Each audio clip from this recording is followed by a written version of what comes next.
Hello, Philadelphia. It is not Black E-Rock today because E-Rock is in the building. You don't have to worry about it. But today, we had to talk about the Philadelphia Eagles. These are the games of our lives. Some days are more dramatic than others. Some days the weather pushes hard against your skin. Other days the breeze is light and full in the city of Philadelphia.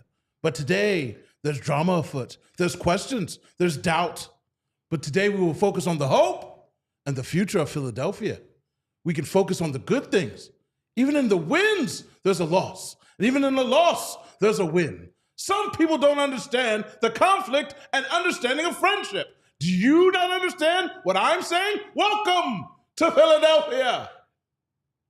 The Philadelphia Eagles won on Sunday, but you might not know that. Hey guys, how you doing? These are the days of our lives. I didn't take you for a Days of Our Lives guy. Oh, I was a General Hospital guy. I was just let me tell you. Maybe a little Santa Barbara. Yeah, I don't know if you remember Santa Barbara, but I rolled that right into Days of Our Lives when I was younger. I'm surprised by you. I used to skip school so much, and I used to just have to watch that. My grandma, she was so happy. But Days of Our Lives is what I took in the middle school. You have no idea how much play I got from the ladies from General Hospital. Luke like and Laura. sand through the hourglass. That's right. That's so right. The Days of Our Lives. That's Philadelphia right now. E-Rock's like, yo, man, I got to go. This is the last time I get to open anything. A sandwich, a Coke, anything around here. That's so, funny. E-Rock. Yes, sir. Did you enjoy the game on Sunday? You were you both were at the game. Yeah. Guys, tell me the experience. Nah, we didn't link. We didn't link, and it's my fault. Wow. Well, hey. I completely forgot that you were at the Yeah, I game. know, I was gonna say, My hey, phone said, hold the You wait never a reached out. minute. You never reached out. And I didn't never wanna, reached. You I didn't want to know bother where to you. find me. I didn't want to bother you. Bother me. You're doing your own thing, and I didn't want to step on toes. I completely forgot about I know. this. I felt it. Hold on. felt Can it. I get my solo cam back? Yeah. Like sand. I just want to say that I don't know how the relationship's going right now, but I feel like the friendship might be going through a crazy turn. Let's find out on this episode of The Cheap Seat. So, Jay, why didn't you call E-Rock and do some tailgate partying? Why didn't you check in with the mayor? Because he's the mayor and he's got a lot of people he needs to appease. You're one of the people, though. Nah. He's got a lot more people, important people to see than me, and I didn't want to step on toes. Wow. I didn't want it to have. I'm I didn't feeling want like a A.J courtesy. Brown in this bitch I right didn't now. want a courtesy invite where it was like, all right, come He on over. invited you on the show. I He was know. live I on thought he the would have show. followed up though. Like, hey, bro, here's where I'm at. Come through. You're one got man. nothing. He is a nation. I know. I You didn't want reach to out to bother the you. nation.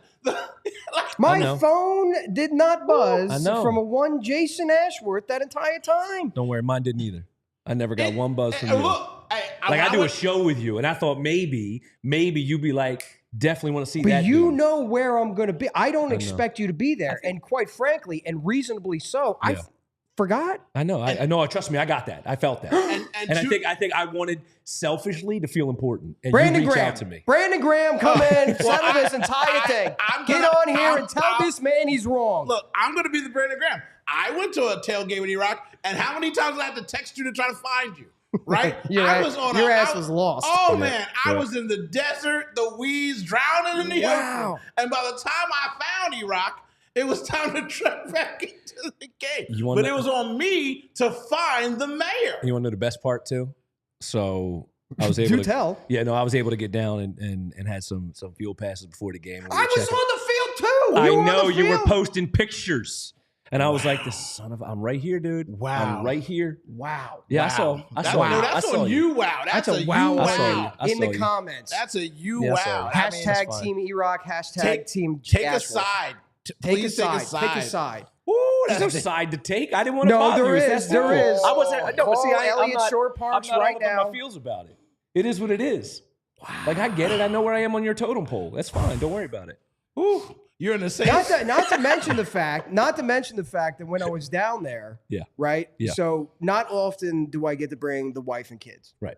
Because mom and dad and Big, my brother Big and his wife were in 225. Then we got some more family in 226, and I'm in 115. Yep. So this time, mom and dad and Big and his wife couldn't go. So I'm like, oh, great. Me and Jackie and the kids get to go. And it's 6:45 because you know how these games go. I'm there at the butt crack of dawn. I told the kids, like, okay, you don't have to go down there as early, all right? But get down there by like 8 o'clock, which means where I live in New Jersey, you got to leave at like, probably about 6:30 at the latest. 6:45, my spidey sense is tingling because I haven't heard from Jackie yet. And so I call up, as ringing. You ever get that phone call when you just woke up? Hello? What are you doing? Sleeping. Why? Why not? It's game day. What do you? So I had to deal with all that. So that's why, like, I was focused on family. Yeah. I was focused on the friends. Thing. You know, friends. I get it. Yeah. That's on you. Like I said, I'm sorry. I called 92 times trying to find a guy. Way on that, Jason. I had to put up carrier pigeons. I parked 8 lots away. You got to put in the work for the mayor. So let's get into the game. Okay, so thoughts exiting the game, right? Because I'm there and, you know, family's there and I'm filming and stuff like that. And I'm watching the game and I'm paying attention, but I'm doing content. So a lot of times I miss some things, right? So I always have to go back and rewatch the game just to validate my thoughts. Because y'all who are at home get to see camera angles that I don't see. You get to see replays that I don't see. You get stuff that happens on the sidelines. The home sideline is the far sideline for me. I don't have that great of eyes. I can't see everything that's going on. So walking out of the stadium, I was like starting to gather my thoughts on exactly what I wanted to say on the show. And my thoughts were as follows. Not the best game by the Eagles. Not their A game. Not their standard. We've seen this before. We've seen the Eagles play down to the Browns level. We've seen the Eagles play down to the Jags level. Not the best game. Okay, but the best possible outcome because you're walking away with the dub. And hey, maybe this is a little wake-up call that you're not living up to your standard. I know we're riding a hot game streak, but this is the NFL and any given Sunday. And at the end of the day, it doesn't matter if that's a 3-win team. This is a league of matchups. And if you don't match up well, because I noticed the Panthers defense was blitzing a lot, the blitz monster came back out to go get them. And rewatching the game, it validated all of my feelings. It was not the best game by Jalen. It was not the best game by the defense. It was not the best game by Kellen Moore. I was disappointed in the game plan. They walked out with the W, and so I was okay with everything. And then Monday happened, but we'll get there. While he's going, check your phone. I sent you a note. Thank you. So, I mean, I don't know what we really expected. I tried to say, when we were on the show last week, like I tried to tell you, Carolina's not as bad as we want to act like they are. I get it. There's only 3 wins, right? And okay, and that counts for something. That means something. They are who they are. But over the past month, they've been playing good football, both offensively and defensively. And Bryce Young, while he's not a world beater, is showing why they took him number 1 overall. He's had a little bit of a resurgence, a little bit of a refreshment, if you will. They're not nearly as bad as we want to act like they are. Not every game are you going to beat the brakes off somebody. True. I'm telling you right now, in 2023, the Eagles lose that game. They do. Mm-hmm. It was a tough game. Mm-hmm. They found a way to win the game. Things weren't necessarily clicking and going their way, but at the end of the day, they won the football game. And you're going to have games like that. Do I wish that we could have beaten the brakes off of them? Do I wish we could have pulled away by 17? Sure, absolutely. And I'll tell you this too. Because you watched the game, meaning a second time, because I missed a lot too, right? And you watched it a second time. And there are times where, you know, maybe Jalen was a little hesitant or some throws that he could have, wish he had back, or some reads he could have processed quicker and delivered the football. Dude, it's this close. They're three decisions away from it being that blowout that you won. Yep. So it's not like they're that far off and playing poorly, quote unquote, poorly, which still equates to 2 passing touchdowns, a rushing touchdown, 111 QBR, probably his worst game of the season. But if that's his worst game of the season and you came out with a dub, okay, those games happen. But I also don't pray at the church, at the altar of a win is a win, right? So you can look at a win and take away certain things that need to be improved on. It wasn't their best game. We can look at the Browns game and say, yeah, you barely beat them. You got a lot of stuff to improve on. Yes. The Jags game, letting them roar back into that one. And that's a good thing. Like, you want after win your team to have something on film that you need to improve on. Because when you're going to play the Pittsburgh Steelers, who are a good team, you need to button some things up. So I'm not over the top criticizing Jalen, but sometimes Jalen deserves to be criticized, and that's okay. Well, Kellen Moore and his game plan, sometimes he deserves to be praised. That I thought it was very bland and very unoriginal and very one-dimensional. And the defense, not a great tackling game. They have things that they have to work on, and that's okay. So we've all here given Jalen his due credit, even when the passing game isn't electric. He's doing things late in games, monitoring and controlling the game so that they get wins.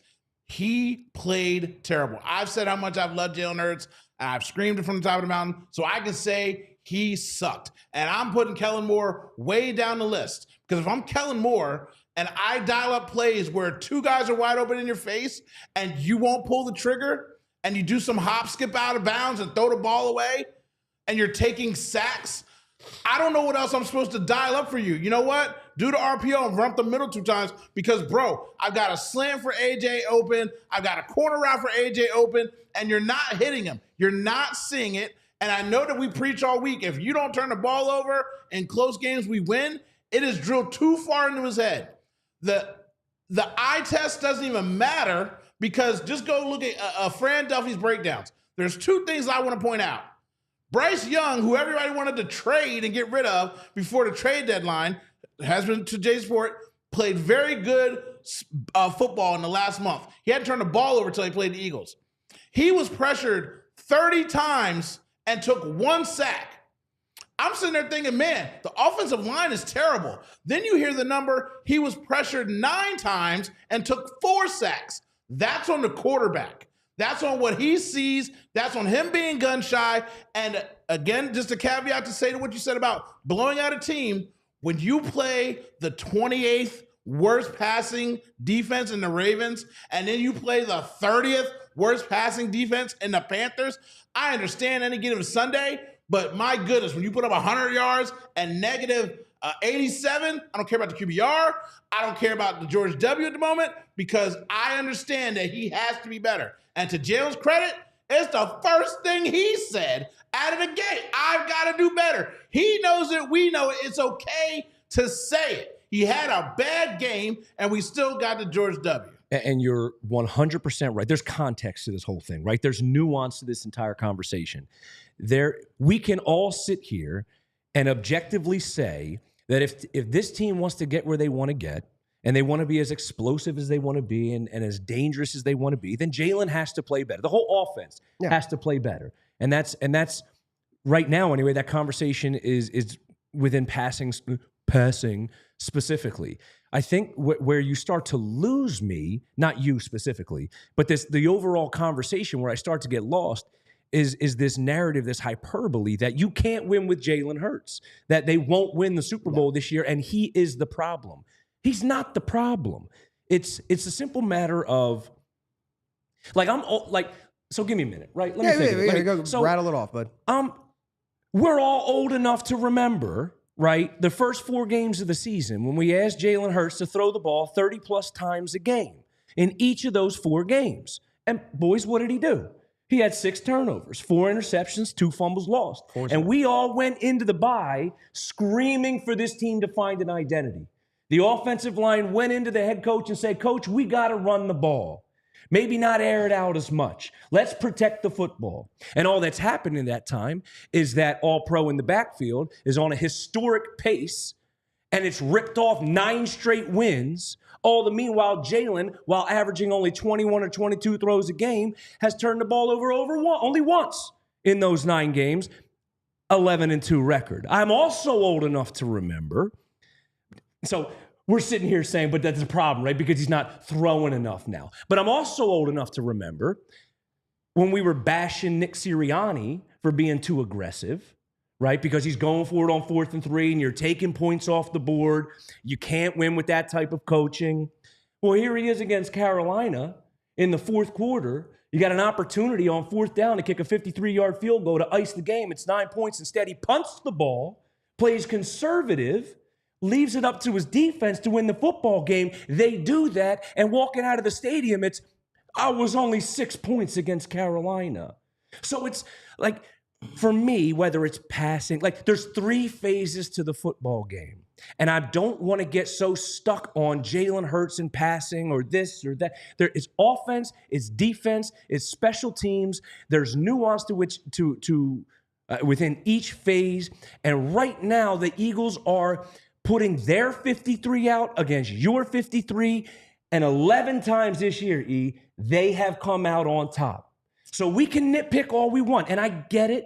There's validity to it. Again, I started to saying there's context. There is nuance. There's no doubt about it. He has to play better if we want to get to ultimately where they want to get to. But to walk out of those games complaining and bitching and moaning, I just miss me. I can't do it after every game. I just can't. If Leggett catches that ball. But he didn't. So this is, I love how quick you said that to me, because this exact moment and that exact statement is why I despise for 7 weeks hearing, if Saquon would have caught the ball, we'd be 9-1. We'd be 8-1. Because but he didn't. I agree with you. But I agree with I'm you. saying for everybody out there that keeps every week kept saying, if that dude caught the ball, we lose that game. That's why you don't play if was a fifth and do revisionist history, because he didn't catch the ball. And we're gonna go and do some betting. And pay some bills, and then I'm gonna let E-Rock get right back to this. Right. Yeah. So, okay. Oh, we gotta wait for our. Whatever the moment, it is never ordinary at Bet365. Bet365 has over 90 million users worldwide. Bet365 live streams 780,000 events per year. Early payout offers across NBA, NFL, NHL, and MLB. Bet365 pioneered live in-game betting. Today, Bet365 offers the widest range of games and markets available for live in-game betting across 78 sports. Right now, new customers can get $200 in bonus bets when you bet just $5. Use code PHLY365 to sign up, deposit $10, and place a bet for $5. And you get $200 in bonus bets. So just to repeat that, you deposit 10, you bet 5, you get $200 in bonus bets. Bonus bets can be used on the spread, totals, player props, futures, and more. And as I walked into the building, I checked the line against the Steelers, and the Steelers, we'll talk about this a little later, but the Steelers are getting 5.5 points, which is very interesting. And if you look at the money, the public money on it, it was like 78% of the money was on the Steelers. Go ahead. Remember, kids, whatever E does, do the opposite. Do the opposite. I told you to do that last week, and if you followed me, you were a winner. Opposite. All right. Of what I do. It's the smart way to play. So if I tell you to do something, do the opposite. And if I understand why the public money's on there, because that's a juicy 5.5 points. That's a juicy 5.5 points. No doubt. You don't have to choose what's best. Miller Lite has great taste and is less filling. As they say, tastes like Miller time. To get Miller Lite delivered right to your door, visit MillerLite.com/PHLYBirds, or you can find it pretty much anywhere that sells beer. Celebrate responsibly. Miller Brewing Company, Milwaukee, Wisconsin. 96 calories per 12 ounces. Fewer calories and carbs than premium regular beer. So, he had a soliloquy about everyone had a problem. It's not just the passing game, and we asked to run the ball. And I asked to run the ball. You asked to run the ball. We asked to run the ball. Everyone, I will say this, when they went out in front of the NovaCare, I'm pretty sure the sign said, run the ball. It didn't say only run the ball. So right. No, it didn't say run the ball 92% of the time and don't make some passes. Sure. It's so comical because we're all laughing about it, because it is context. You do have to have the balance of the whole thing. But it's like, it always feels like with Nick Sirianni as the coach, it's a all or nothing thing. Hey, you forgot that Dallas Goedert was on the team. He hasn't got one target in 2 games. Put your money out there on that Bet365. Next game, 7 targets, 7 catches, 150 yards, overcorrection. Hey, you forgot to run the ball. Oh, wait, I only ran the ball 12 times in a whole entire football game? So and I know I'm not putting this on there because I even said Kellen Moore did a good job. The offense just wasn't clicking and doing what it's supposed to do. But how do you feel about the offense and the defense and the special teams? Because they all had a poor performance in a win. So are you worried about it, or are you just accepting that it was a bad day, a trap game to which we all said could possibly happen after a couple big wins. No, I just feel like this is the growing pains of the season. There's ebbs and flows into the entire season. So, when you're trying to find that identity before the bye week and you're tossing it all over the place and you're trying to figure out like what sort of, and Jalen referenced it. Jalen referenced it in his press conference today, saying the identity of this team has changed, the dynamic of this team has changed. Why? Because we got an all-star running back who's on a historic clip right now. So when your offensive line walks into your office and says, no, we need to run the ball more, you listen. Now, has it tipped a little bit too much? Are they riding that horse a little bit too much? Are some of the other guys feeling neglected, or some of the other guys need a little bit of loving put on them, to steal a Doug Peterson term? Absolutely. And I'm sure they'll revisit it this week and go, okay, we leaned a little bit. So there's always corrections. But the point is to have these corrections centered by the time you get to the playoffs. So this is the natural growing pains of a season, especially when you're going to try to make the Super Bowl run that we all believe that this team can do. And again, I think they're this far off, right? There are corrections that can be made. They're not wildly off. It's not like we're that far off and whole scale changes need to be made. In reality, he needs to trust. He needs to trust the work and rip it. Right now, does that mean he may put the ball in harm's way once or twice? Like it does, and I don't want to hear the nonsense after the fact. Right. But I also, again, more context, right? Let's keep doing context.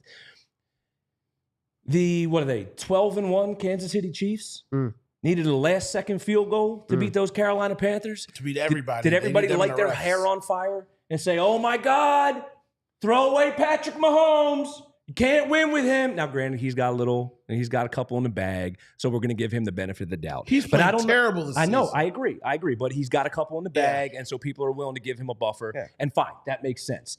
I don't know about you, but I've sat here in this chair multiple times this year, and I told you the Detroit Lions are the best team in football. Did you watch them play the Chicago Bears on Thanksgiving? Did you watch Matt Eberflus give that game away and subsequently get fired for it the next Monday? Because I did. They snuck away and barely beat one of the worst teams in football. Are we sitting here saying, can't win with Detroit, can't trust them, they barely beat the Bears? You want to call Jalen Hurts a game manager? Well, we love Jordan Love, don't we?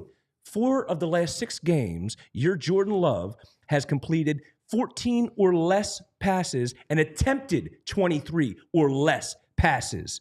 We're going to keep it consistent. We're going to keep that same energy. So I feel like there's a combination of these things happen, and it's not unique to Philadelphia. It's just we don't have that macro lens of what's happening in the league, and so therefore we only drill in on what's happening in Philadelphia. Understandable, but when you understand the full picture, you don't freak out as much. So you two need to explain to me fully what happened to Cooper DeJean going up against another familiar face, a friend of the family, another exciting white across the field from. I mean, I don't want to put hyperbole out there, but it just seems like he was like, "Hey, brother, you're from the same fraternity.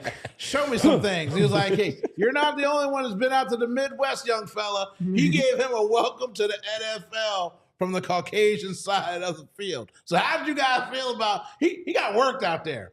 He got worked. Thielen was doing that was a welcome to the NFL experience. He was out there putting on a show. And I just said because it's funny because we got the exciting whites and all that kind of stuff. Oh, one last thing.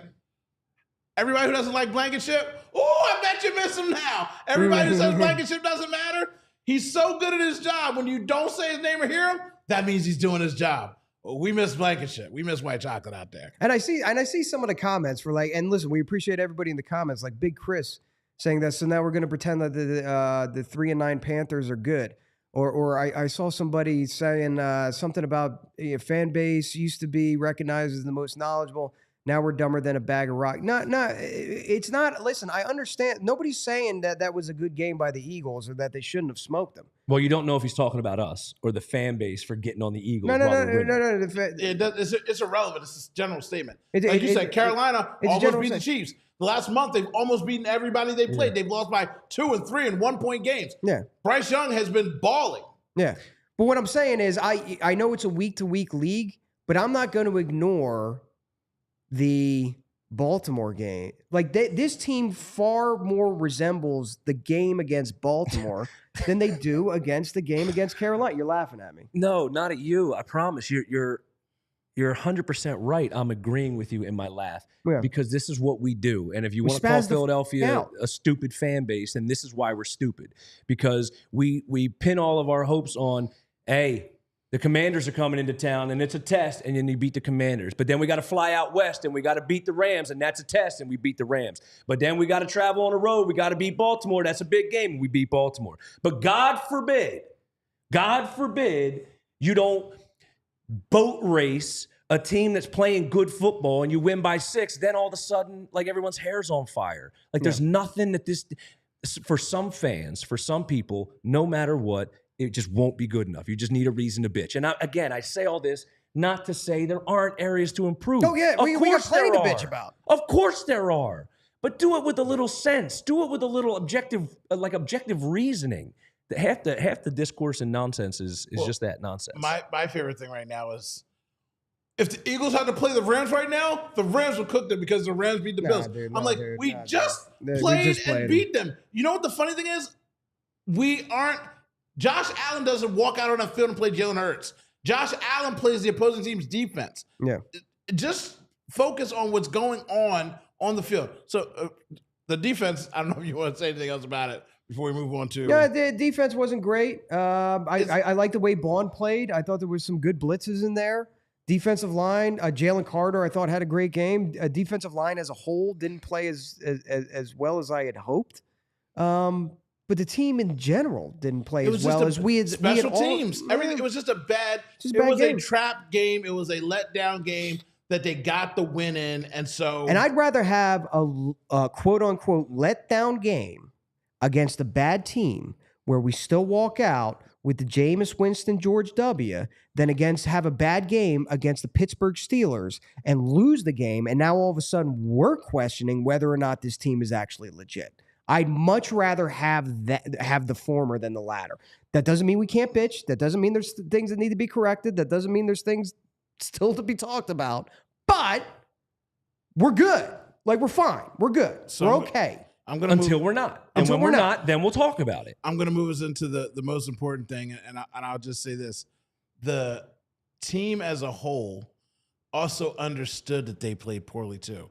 So it's not that the fan base is taking it any kind of way or someone's misunderstanding what's going on. They know it too.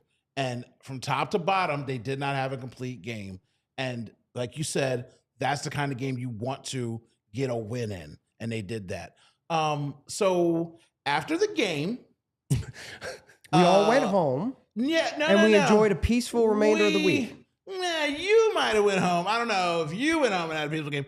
But they do this thing in the locker room where they go and talk to the players. And I'm going to start with the one player that nobody's talking about this week first. Devontae was asked, what do you think about the game? How do you feel after the game? And he said, I feel like we're not on the same page and we're not clicking. We need to work on that. Cool. You didn't hear that, right? In the media, there wasn't no crate, there was no posters.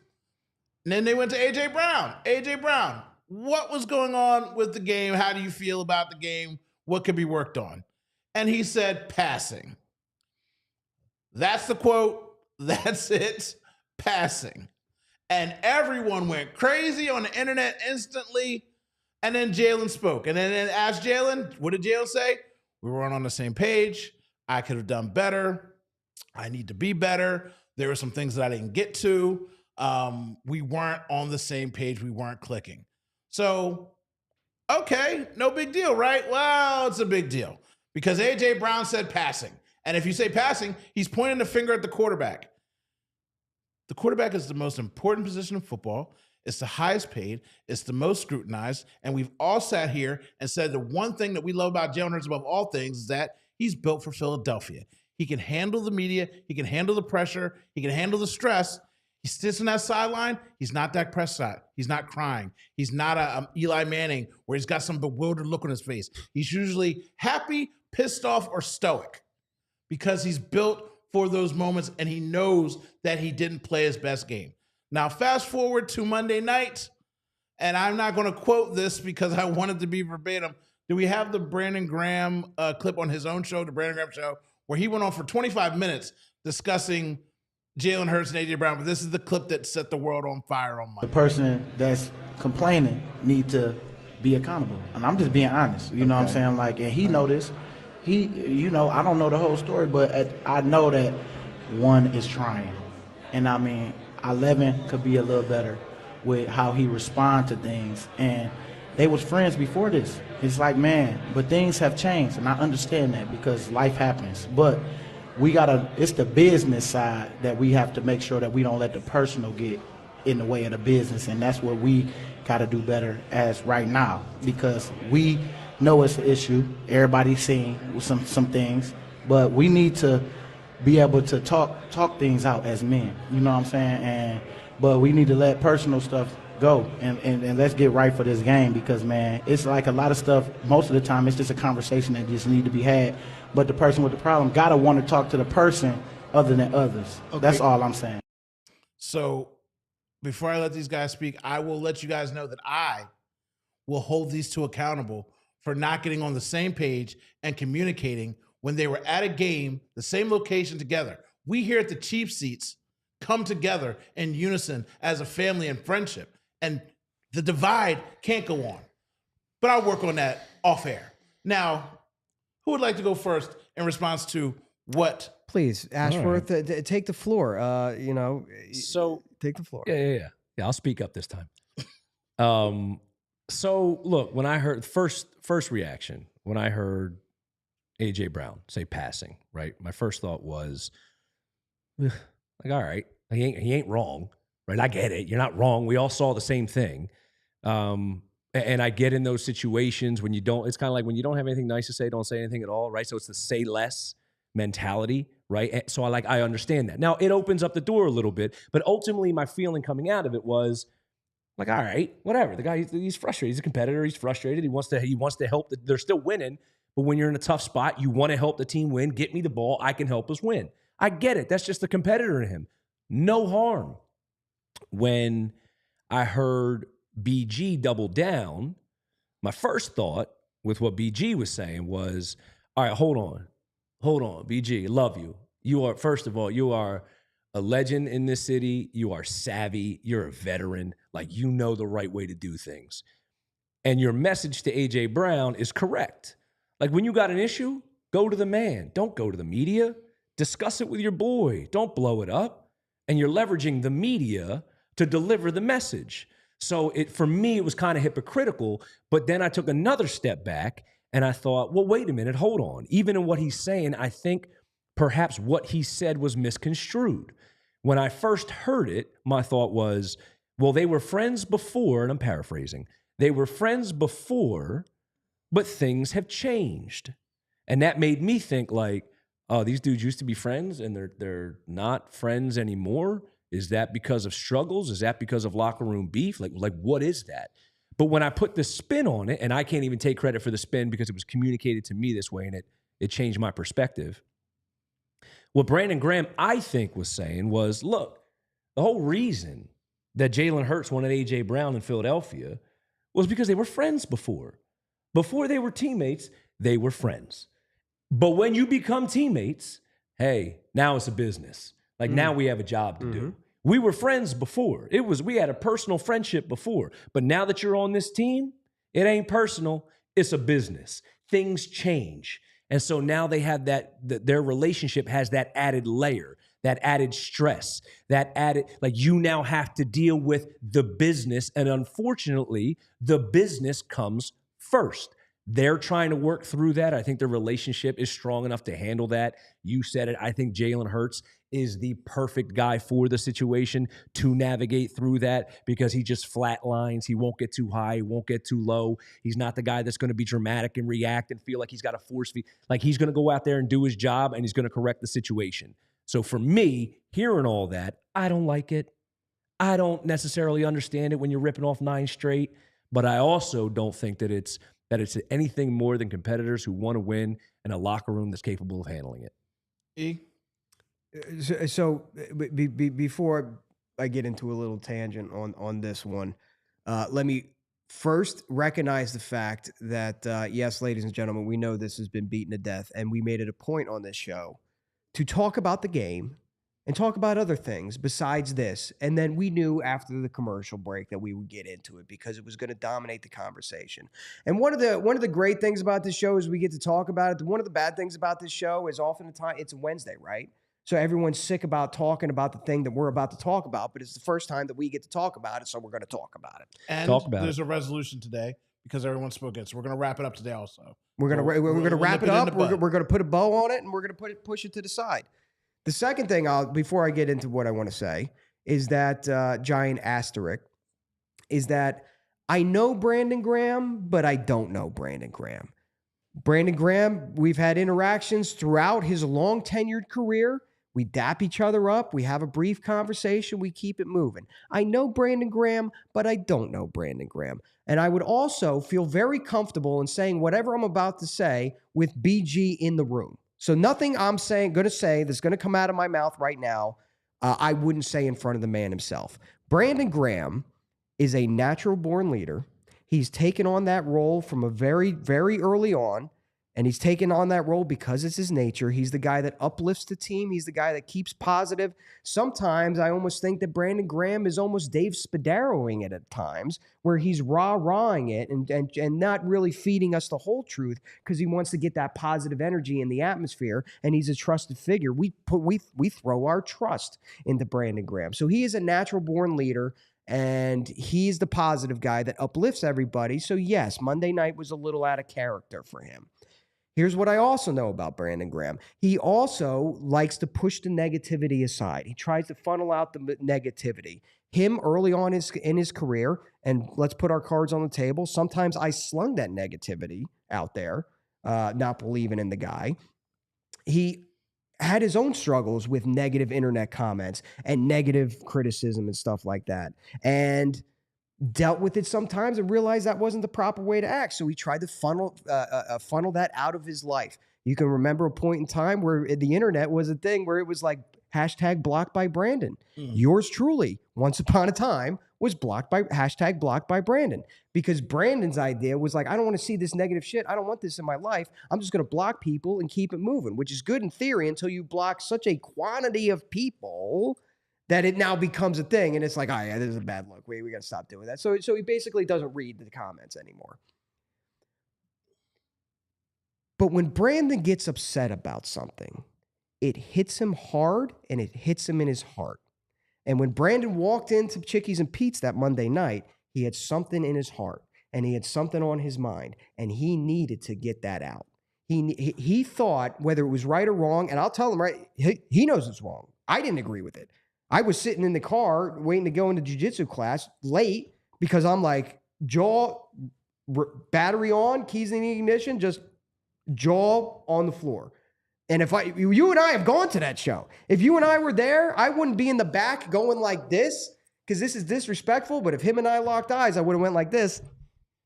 Like, you might want to like either tone it down or stop the conversation here and not keep going on and on about it.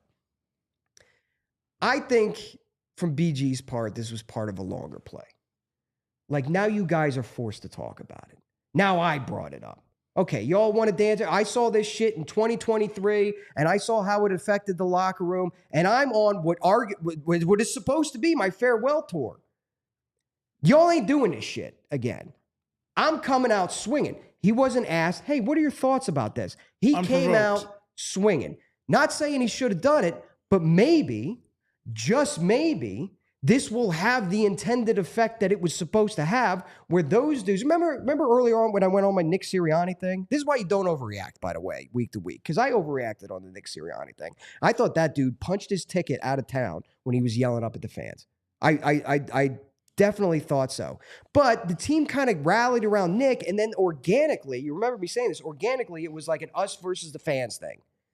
And if you remember me saying, I was like, that's fine. I don't care what it takes for you guys to bond together, but just know it's one-sided. Like, we're rooting for you. We're pissed at you right now because you're not performing as well as we think you should.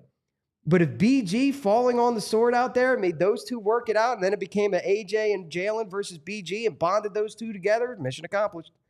Mission accomplished. So you're saying, did it take the spotlight off of, like, we're over here talking about BG versus us talking about Jalen? Like, in a roundabout way, we're talking about Jalen and AJ. But aren't we? But are we really But aren't aiming the heat at BG on purpose? But aren't we? Right. I mean, if that's the case, fine, if it's smart. Now, maybe he was just going off of emotion because he's an emotional guy. And if something hurts him, if something hurts him, he gets real wound up about it. So I'll just start with this. For all the fans, again, that talk about it, like I said, we're going to wrap this up in a second. We're going to play the AJ quote, and then we're going to talk about Jalen's quotes today. Brandon Graham has apologized and backtracked. Everybody who knows I don't need to play those audio clips. But it did happen last year, and this win was one of those wins last year where the collapse started to happen, and you beat the Buffalo Bills, and everything rolls off the rails, and no one was speaking. And the positivity of Brandon Graham and Mailata made me sick week after week. We know what we have to do. We're going to get it done. We're brothers. It's okay. Loss. We know what we have to do. We're okay. We're brothers. Let me just repeat that 6 times and then have it lead into the playoffs, because they were towing the line and telling us that everything was okay, even though we're hearing internally there was a problem. So him ringing the alarm bell, it had to be done for someone to be different. Then I'll also say that this wasn't media-driven. This was player-driven. AJ had a tweet from a fan. He reacted to it aggressively. He deleted the tweet. He deactivated his Twitter. Then the reporters started asking questions. Then they had the bad game. Then him and Smitty had a problem with the offense. Jalen had a problem with his offense. So I see in the comments saying, well, nobody's happy. The team wasn't happy. The players weren't happy. Nick Sirianni said, you got to take joy in the wins, but we know why we're not happy. So it's not just a fan thing. It's not a media thing. The players drove this conversation because they have bigger aspirations as well. So I will bring this in a caveat for these guys, because especially this guy like Nick Sirianni, Nick better help reel this thing in, because you're the vibe guy, you're the CEO, and this is the second year in a row where you're winning and people aren't happy. And last year you didn't talk about it. This year, I love that it's out in the air and it's open so people can discuss it. And the last thing I'll say is, every person here, man, woman, or child, has a brother, a sister, a best friend where they say something out of pocket and you don't talk for 4 days, but if their house is on fire, you'd be the first one in the door. They pray together before games. They're dancing in celebrations when they get their touchdowns. If one of them went down on that field, the other would be the first one out there to greet and see them. So when Brandon Graham said their friendship has changed, friendships change because emotions change, and that's every single human being. But I know for a fact that once you name somebody the godfather of your child, you're not even friends anymore. You are family. And family fights, and family argues, and family sits down at that dang gum table at Thanksgiving and tries to make sure the drunk uncle doesn't blow everything off the rails. We're going to be okay. It's going to be okay.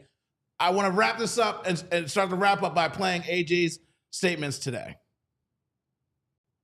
AJ, obviously there's been a lot of talk, especially from Brandon Graham, about your relationship with Jalen. Do you just want to offer any clarity on what's going on there? Yeah, BG is just being BG. He's emotional. In that case, he just misspoke. Me and Jalen are good, so it's BG. Everybody loves BG. He's speaking from the heart. He's just giving his perception of something from the outside. So. He's around you guys, all the time, though. Could you see where there might be a misperception based off of? I think that's what everybody. I think that's what the world did. They perceived what I said about passing and felt like it was an attack on Jalen, and I think that's what he did. Me and Jalen relationship is personal. So Jalen Hurts went on after that and had his press conference and said, "It's on me. I've got to do better. We're good. We're okay. We've talked. We're going to continue to talk. I'm going to get into the room and study and prepare for the Steelers. A.J. Brown's going to do the same, and that's all that you can ask for."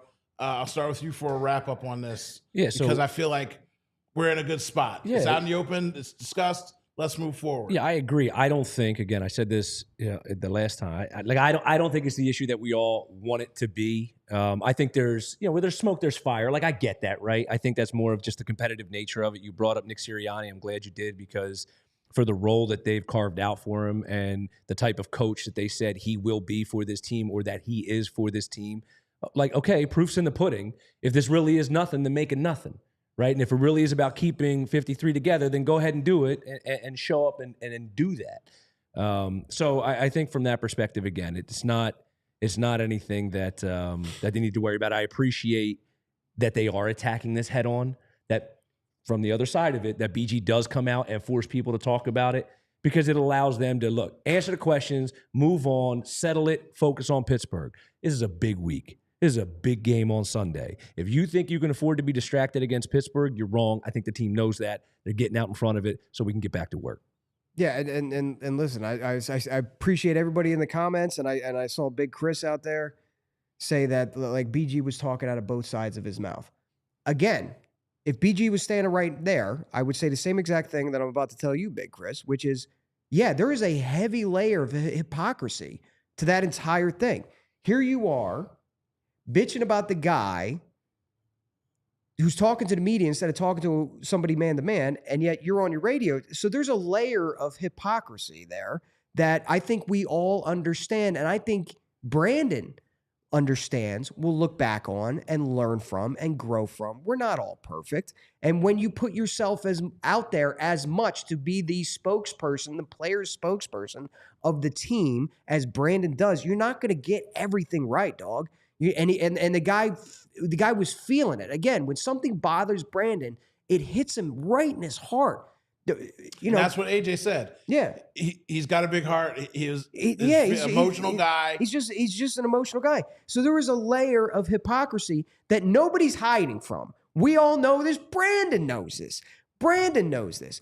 But like, AJ is the kind of guy. He's a team guy too. Remember, he wanted to call up the radio and defend his teammates and defend. He stood up for Nick Sirianni. I think you got a team first guy in BG, which is apparent. I mean, I don't have to state, you know what he is. I think you got a team first guy in AJ. You know what I mean? But AJ's feeling some kind of way, because the minute they put up like pictures in the O-line room that said Savior, I went, I've seen this movie before. And it had to do with Chris Long putting up a shrine to Nick Foles in the locker room. So AJ's just one of those guys who's a team first guy, but AJ needs, metaphorically speaking, a hug. He needs a pat on the back. He needs to still be told, listen, dude, you're still the man. You're still my guy. We're going to get you. Don't worry about it. Just hit me when I'm open. That's all he needed. Mm-hmm. Yeah. Just hit me when I'm open. Just something. He needed a metaphorical hug. So you got a team guy in BG, who's a parent. You got a team guy in AJ, and you got a team guy in Jalen. And that's why I have confidence in the fact that this shit is going to work itself out. This happens. It's going to work. But I'm glad, instead of people not talking to other people and it festering and hurt feelings, and, you know, Hassan Reddick, who's just going for him. Like last year, the shit show that was the end of last year, hey, it's all in the open now. We all know what's going on, and the boys are resolving it. So I was there live. And you were there? Yeah, I was there. I didn't know. Burying the lead for it. Yeah, I was there, and it was. I had a lot going on that night. I was trying to live my life, and there was a lot of stuff going down. But when he came out the way he did, you know, when you're at Chickies and like his players' lounge and all that stuff, it's really loud in there. Like, I heard what he was saying, but I wasn't comprehending. But the table in front of me that was right in front of him, you heard like an audible ugh. Yeah. You heard a ugh, and I was like, oh. Okay, and then by the time I started paying attention, I caught the tail end of it, so I had to get back in the car when I left that night and re-listen. I'm like, oh, that's when the happened, because he went on for about 20 minutes, unprovoked. So again, this wasn't a media thing, there wasn't a fan thing. This was a players knowing what happened to them last year, having to breathe and get it out. And we're gonna breathe and get it out too, because we gotta run the paper, and then we're gonna do our Woo Player of the Week. I'm gonna give the instructions again. We're gonna see if people can follow the instructions, play along at home with your kids. It's a safe space. Wait, but before we do this, you mean to tell me you were at Chickies and Pete's at the Brandon Graham show? I was, and you didn't text me. This guy didn't text me. Oh, I see how this goes. Nobody wants to reach out there. You're not going to rope me into your problems. I'm Devontae Smith. I'm just saying we're not on the same page, and we're going to get on the same page. That's all I'm going to say. I love it. Do your thing, baby.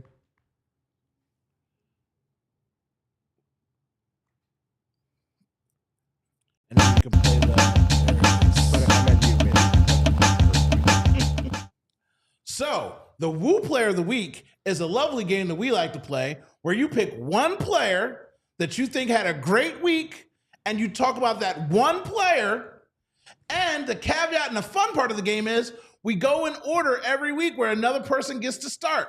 And if someone takes your person, you instantly have to pivot. Do we all understand? Yes! Yay!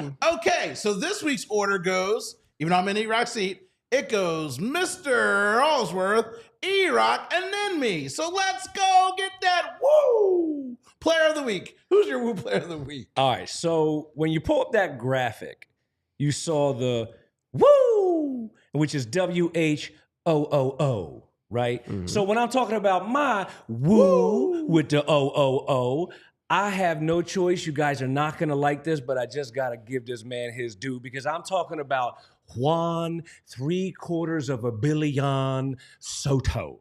All right. The reason this has nothing to do with the New York Mets. Did I take yours? I might. Okay, good.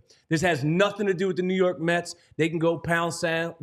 We've said the Mets before, and I still stand by that. But anytime a young bull, 26 years old, can secure the bag to the tune of $765 million, bro, like, I don't know how I can't make you the Woo Player of the Week. I'm over here just trying to get my own paper. And this guy's got 765 million beans in the bank. So for me, this week, Met or no Met, Juan $750 million Soto is my Woo Player of the Week. So before I let you go, E-Rock, let me just tell you. He doesn't deserve that money. He's broken baseball, and nobody can afford anything, and it sucks for the sport, okay? Shohei Ohtani deserves it. He pitches and bats. He does two jobs. That's $350 million for each job. In the World Series, Japan had more people watching than the United States, okay? Their whole nation was out there. Juan Soto who? Juan Soto is going to have 4 people on an island watching for this guy. They're like, oh, Juan Soto? Which one? Which Soto you want? There's just so many Juans. Nobody cares about Juan Soto. He's not worth $785 bajillion, and he's ruined baseball. I apologize. Which I agree with. And that's what I'm upset about. I get your But wooing. man got the bag. I agree, but it makes me sick. Yeah, I agree. And I hate no money because I love money. All right, E-Rock, who's your Woo Player of the Week? My Woo Player, my only Woo Player of the Week is Chauncey Gardner-Johnson for laying the lumber, getting injured to the point where he was kind of doing the Tua thing. And I'm like, that's it. It's a wrap. Found his way back into the game, made a major interception, was a major factor on defense when clearly the defense was struggling a little bit. He's the guy who brought everybody together the week prior. And can I talk about the week prior a little bit? Just touch on it. That brought the team together and said we're not playing. Player. Yeah. Okay. Be careful, bro. You are skating on thin ice right now. I am on edge My right now. butt's puckering for you. Yeah. So he brings the play. Last week, he brought the players together, said, hey, we got to tone it up as a defense. He's proven himself to be a defensive leader. I'm trying to stick the landing here. So Chauncey Gardner-Johnson is my Woo Player of the Week.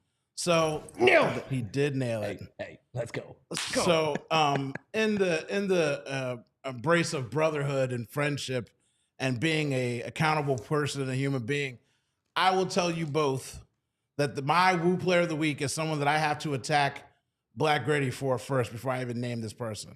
So I say, oh, you was talking mad stuff about this player all season, huh?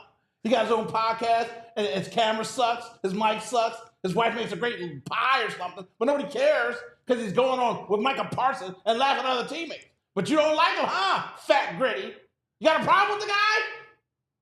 I did have a problem with the guy. Mid-Play Slay, you are my Woo Player of the Week. Because I tell you what, Big Play Slay, I'll give you the respect and say it the way you wanted to be said. That's not what your mama called you, but that's what you want. I'm going to give it to you. You were out there sticking. You were hitting people. You look like Brian Dawkins, and I'm never going to have to say that again in my life, bro. But on a game day where we weren't tackling well, where we weren't hitting the way we were supposed to be hitting, you were sticking your nose in there.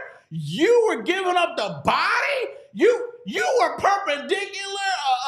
You were flying through the skies to make tackles, and I couldn't believe it. I got 2015 vision. I put Windex in my eyes to make sure that the number was right.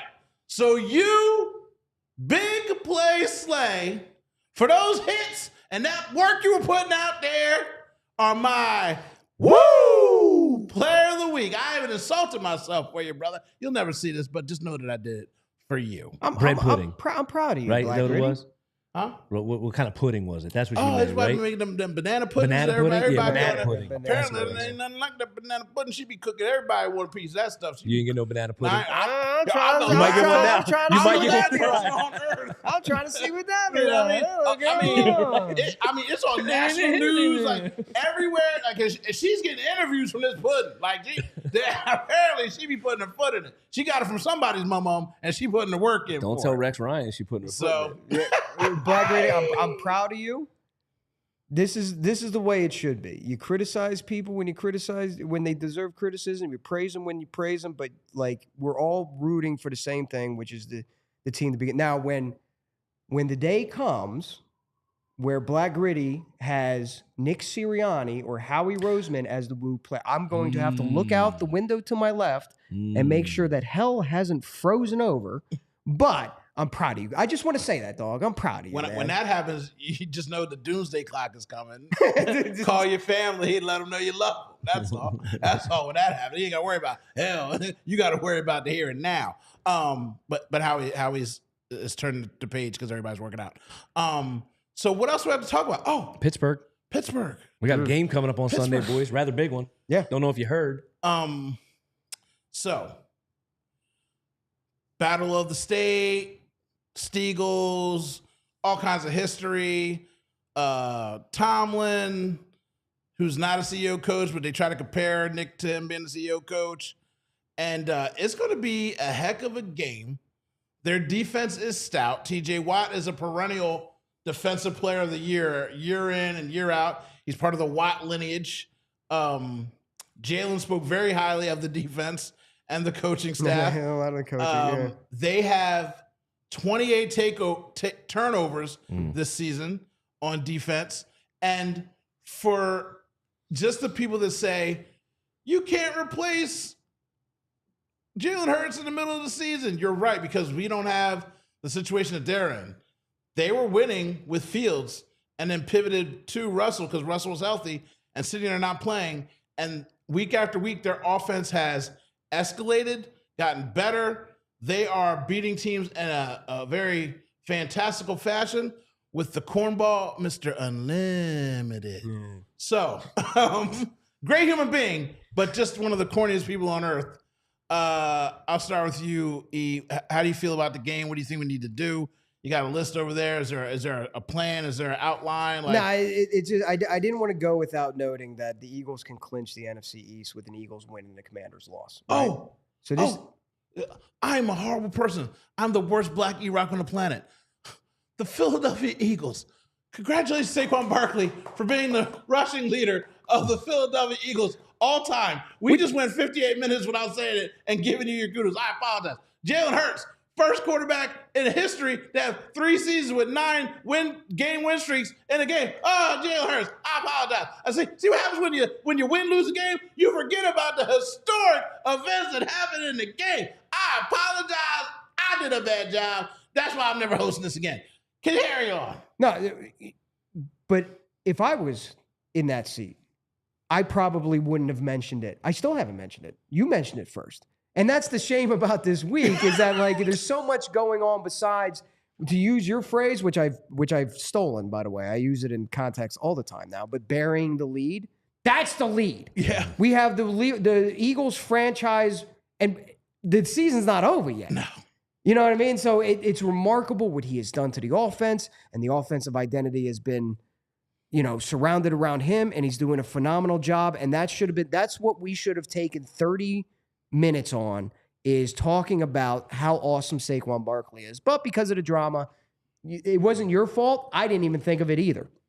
But I think it is worth mentioning that the Eagles can clinch the NFC East with an Eagles win and the Commanders loss, and they can clinch one of the top 2 seeds with an Eagles win, a Commanders loss. They're playing the New Orleans Saints, and a Seahawks loss, who are playing the Green Bay Packers. So we can have the number 2 seed and the NFC. That's how big this game is. But let's put playoff seeding aside. This is a big game for the team in a game planning standpoint because that defense is nasty of Pittsburgh. The weather is going to absolutely be a factor. I would love to see the offense feed AJ and feed Smitty. I'm not sure this is the game to do it. We'll see the weather, but it's going to be a wet field out there. It's going to be a slip. All reports are that it's going to be wet and rainy and slippery. This might have to be a Saquon game to help carry them up and then bust a couple up over the top with AJ. But let's see how this team responds. Like we keep talking about, for the majority of the season, we've been talking about a statement game or a test or what's the other adjective that we use for that? We used it before. We're going to say it again. But it's a statement game. It's a test. It's a litmus test. Like validation? Nah, it'll come up. All right. But not only because we were talking about the X's and O's on the field, this is a statement game for the locker room. Like if they come out, sometimes you need a little shakeup. Sometimes you need a little traumatic event to push the team, to kind of right the ship and push the team in the right direction. Mm-hmm. That's why I'm not trying to poo-poo off everything that happened between Jalen, AJ, and BG this week, but I'm also trying not to understate it. Because if we come out and we see against the Pittsburgh Steelers, AJ rattle off over 100 and a tutty. If we see Saquon Barkley continue on his clip, by the way, Eric Dickerson, 2105, Saquon's 1,623, 4 games left, 482 yards, 120 and a half is the magic number. For the remainder of 4 games, 120 yards gets you the overall rushing record. If he busts out a $120, Jalen doesn't turn the ball over, passes for over 200 yards, maybe rushes for a TD. Everybody's doing dances. They're going to make a point to do that to show the team unity. All is forgiven. Hey, maybe this week happening was a good thing. It got you all back on track. If the defense isn't tackling and the game plan looks sloppy offensively and AJ isn't getting his and Saquon, it's too Saquon-centric and TJ's murdering you and Tomlin comes away as the victor kind of laughing. Yeah. Okay. All right. Now I'm kind of pushing the panic button on this. So this is a huge game for the team as far as playoff seeding. This is a huge game for the team X's and O's wise. This is a monster game for the team locker room wise. Bounce back, get right. Any of those?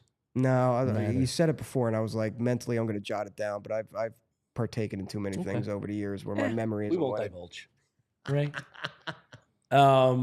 Sunday. So,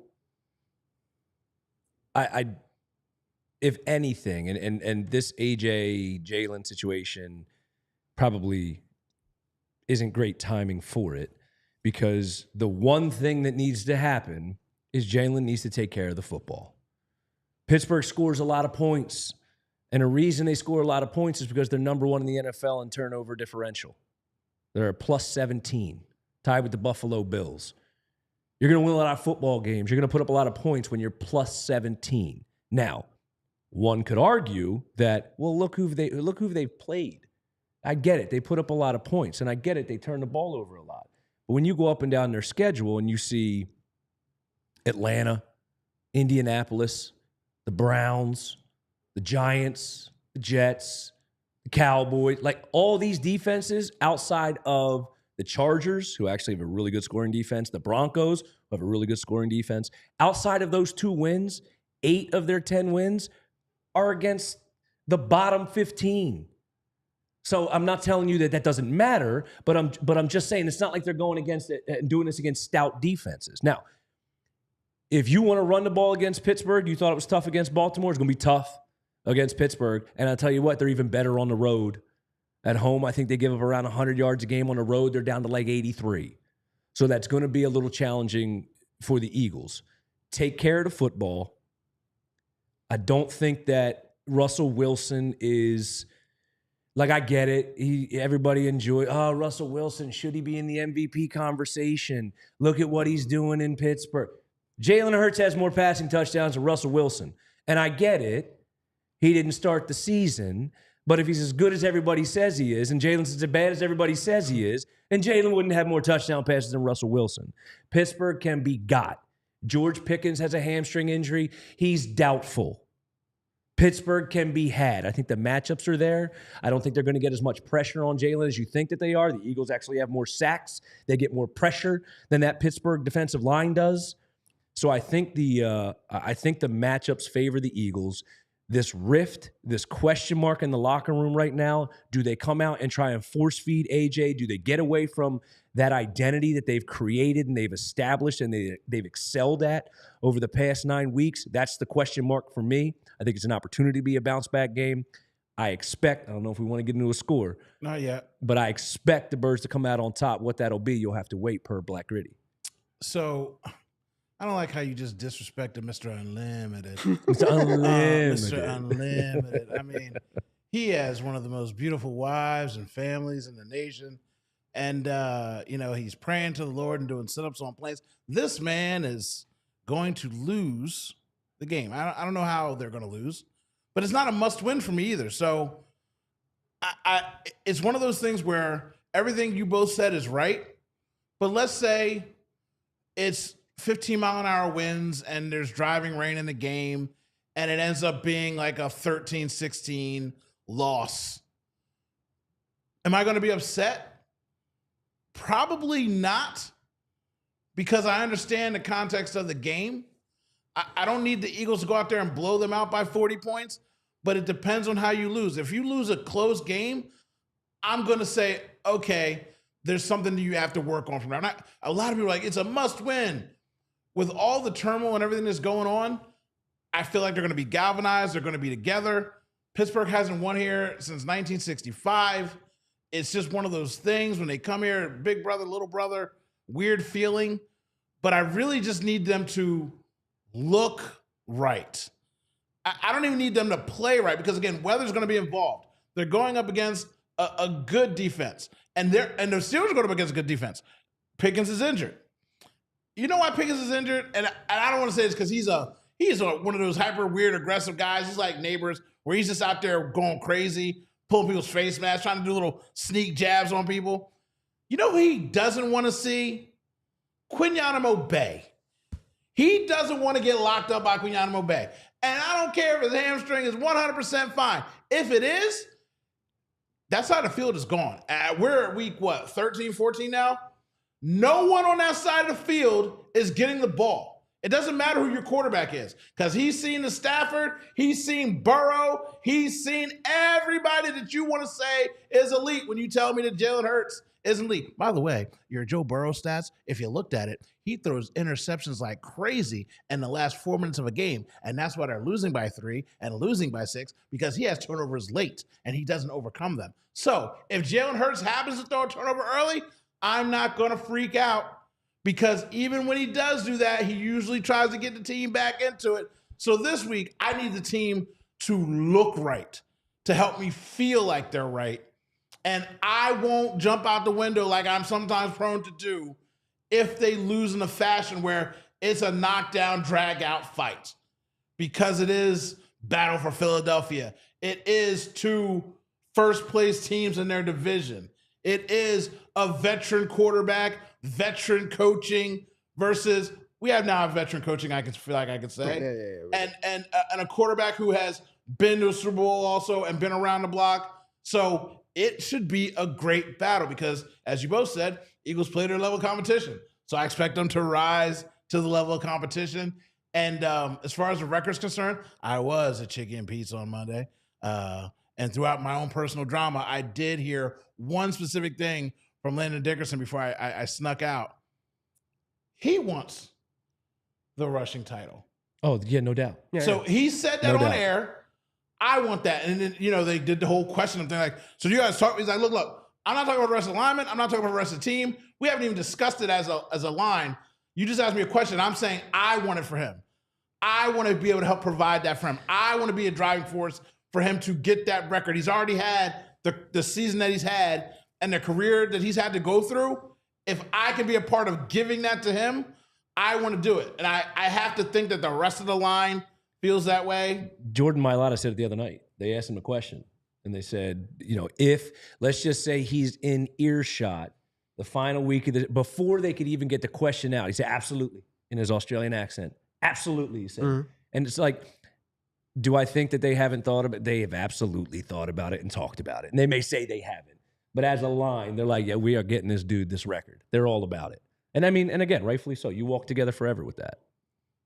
So I feel like, again, I'm going to say it now, so I have to keep with it so I don't freak out.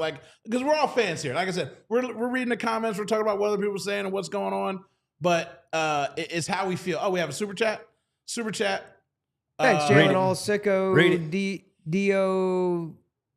Hey, I can't read that either. Sicko Dio Mad Day O.A.K. He said 80 yards net pass offense, historic low. And the W. We said that. If you guys missed the beginning of the game, we did talk about that. Like, having your worst game and still getting the George W means you can learn and not have the pain of the consequence of the loss. Look, and to take, again, it's always about context. You're right, bad game. And so there were moments within that game, not to rewind, but just to kind of look forward to Pittsburgh, because we are going to be in a tight game and there is going to be a back and forth. So if we just look at last week when he had a bad game, well, what did Jalen Hurts do when he was trailing? Because he was trailing numerous times in that game. Well, all he did was go 10 for 13.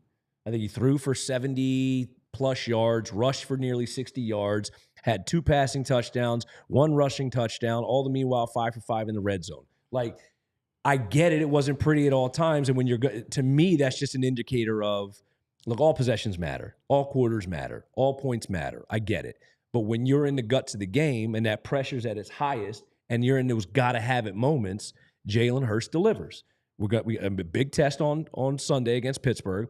I do disagree that I need him to just look right. They don't have to win, but I need him to win. And I say that. I want him to win. Right. I'm just saying in the general context of how I get. Yeah, right. Yeah, like no doubt. I'm going to take the context of the game. Right. In weight of the feeling. I want them to win. We'll use our eyes, right? And we'll see how the game plays out, and we'll form our opinions based on that. But I don't want to go through a week of, but see, I told you it was coming. Oh, they lost to the Steelers. This is what you can, I just don't, show me you can get right. Show me we have nothing to worry about. Get the win. Move on and finish out the rest of the NFC East. That's what I need this weekend. Yeah, and just to give you my game prediction, because I was thinking the same thing. No, if the stuff Days of Our Lives, which I love the open, the Days of Our Lives thing. I'm gonna rewind and watch that one. That was great. But if that didn't happen, I would look at this game and be like, yeah, this is one we could afford to lose this. It's not a must-win game now. It's an AFC opponent. There's a lot of things of why it's not a must-win game now, but it is a please win. Yes. So please, just for our sanity, because I promise this all goes away with a dub. Nick Sirianni. Remember when we were spazzing out?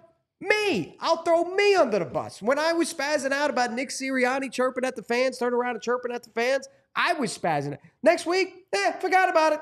Forgot about it. And that's how the city of Philadelphia is, because we're so passionate about what's going on and we're damaged people. We're just damaged, abused fans. So we're hypersensitive to everything. We're on the parade float one week. We're on the Ben Franklin Bridge ready to jump off the next week.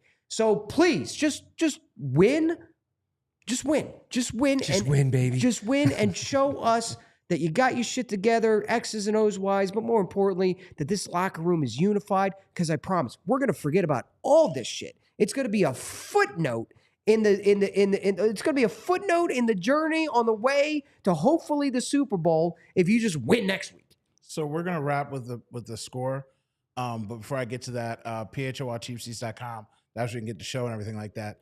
And while we're on air, I'm going to formally ask you to come down to Chicken Pete's on Monday. Oh, thank you. Will you text me? I'm telling you right now. So you put it in your calendar, you put up a smoke signal, whatever you want to do. Are you allowed in? That's why I want you to. I need star power with me to make sure that I get in there and everything's okay. I got bullied on Monday. Checking the calendar right now. I got bullied on Monday, and I felt like there was a I'm not gonna let you back in there kind of vibe going on. And I know we're trying to wrap. Do you want to tell me what happened? And I'm not telling you have to, but inquiring minds would like to know. I'll tell you, because again, context, when you're on Twitter, it's rough to understand because I actually used very poor phrasing in one of my tweets and people were making me laugh about it. But I know. It was a pause moment. Yeah, definitely a pause moment. I messed up on that. So Spike and I don't jive. He got on the show, and you guys know I'm very excitable. I'm very loud, and I rant, but I don't yell at you. I make fun of you, and it's usually in a joking manner. And I try to do that with everybody. You know what I mean? I call people nicknames and all these things. I'm Black E-Rock. I'm Black Gritty, Fat Gritty. Like, it's just, I insult myself. It's just sports guys talk. I called him one time, and Spike did not like my demeanor. He yelled at me. I said, okay. And then I called back again, and they played a clip from Charles Barkley. I responded to the Charles Barkley clip. He took it personally and screamed at me so much that I just hung up. To which he called me a coward, a baby, and a punk while I was already hanging up the phone. And I said, well, I'm just never going to call again because I don't need that. Because if you call him Brett by his first name, he hangs up on you and freaks out. So I just figured I don't need to call in, and I don't. I've only called in one other time to tell Ike happy birthday. I'm at Chicky and Pete's, and he's taking a caller, and people text me and tweet me all the time. He's screaming at people. He's screaming at this caller, and to his own credit, he's actually right with his words, but he's just getting louder and louder to where the whole bar just stops. The waitresses stop. Ike and Jack are just sitting there not saying anything, and he's just yelling and shouting the guy down and putting him on. And I'm like, so I just took a picture of him and I tweeted out, I'm like, yell louder, nobody can hear you. Because it's just funny. Now, I've been there 3 or 4 times on Monday nights, and he's come up to the table with the people that I sit with. We don't look at each other. We don't talk to each other. We don't have any interaction. And I'm fine with that. He's talking to people. He goes on his way, and I finish talking to my friends I'm hanging out with. I put that tweet out. He comes over to me. I'm sitting down. He's standing up. Hey, I got to talk to you. You need to listen to me. And I said, don't touch me. And unless you're going to apologize to me, we don't need to talk. And he says, it's sports radio. I don't need to apologize. I'm like, well, I've heard you make Chuck and other people apologize on air before you let them on air. And you're Mr. Accountability. So I didn't do anything wrong to you. You screamed at me. I'll talk to you if you apologize to me. I'm not apologizing to you. I said, okay, then we don't need to talk. Again, I'm sitting down. He's standing up over me, the little power play. And he continues to try and say, you need to listen to me. I'm like, get out of my face, get out of my space. To which he says, don't talk to me that way. And I'm like, we shouldn't be talking at all, Spike. I don't have nothing to say to you. I don't want to hear anything you have to say. You're going to listen to me. So then, in Spike's fashion, I cut my hands and I yelled to the ceiling, Spike, please get out of my face. Spike. I said it 4 times while this man stood over me this close to me before he backed up because everybody in the bar starts looking again. And he had his little broski buddies over there, and they're like, is that Yoshi? We love Yoshi. And he's like, this isn't Yoshi. Yoshi's a cool guy. He goes to the bathroom, and I think he's crying because he forgot to get back on the radio. And Ike's like, where were you? Why'd they have to go? He's like, I had to calm down from Black Gritty yelling at me. Didn't say that. He came over to me. I'm sitting at my table having drinks and food. I didn't go up to him. As you said, I didn't clap at him while he's talking. I put a tweet out. I sat at my table. I didn't even look at him. As I sit there, my back was to the stage because I'm used to listening on the radio. I don't need to look at them. So I'm not me mugging him the whole time or anything. I'm not even looking at this man. So he's losing in the bathroom. They have to go get him out of the bathroom. He's late getting back on the air, and he says that I yelled at him. And then Ike was a little upset with me when I went to go leave, but that's not my problem. I don't need to speak to this man. It just doesn't need to happen. So Ike was upset with you too. By the time I what left, was Ike upset with you about? He played victim on the radio, and I'm sure he played victim afterwards, saying that I said something to him. And when you look at the internet, to be fair, with the history of his family, when another adult asks another adult, please leave my space, and you refuse to do it, it harkens things of his father. And I wouldn't like to be associated with my father in those situations either. But I didn't tweet that. I didn't say that. Other people took the context of my situation of me having to scream. Now I fully understand why girls get rape whistles at college, because sometimes you got to be loud to make someone do what they're supposed to do. We literally don't have to talk, bro, but I'm not going to let you stand here in my face and talk at me. I don't work for you. You know, everybody knows. People hate to listen to me.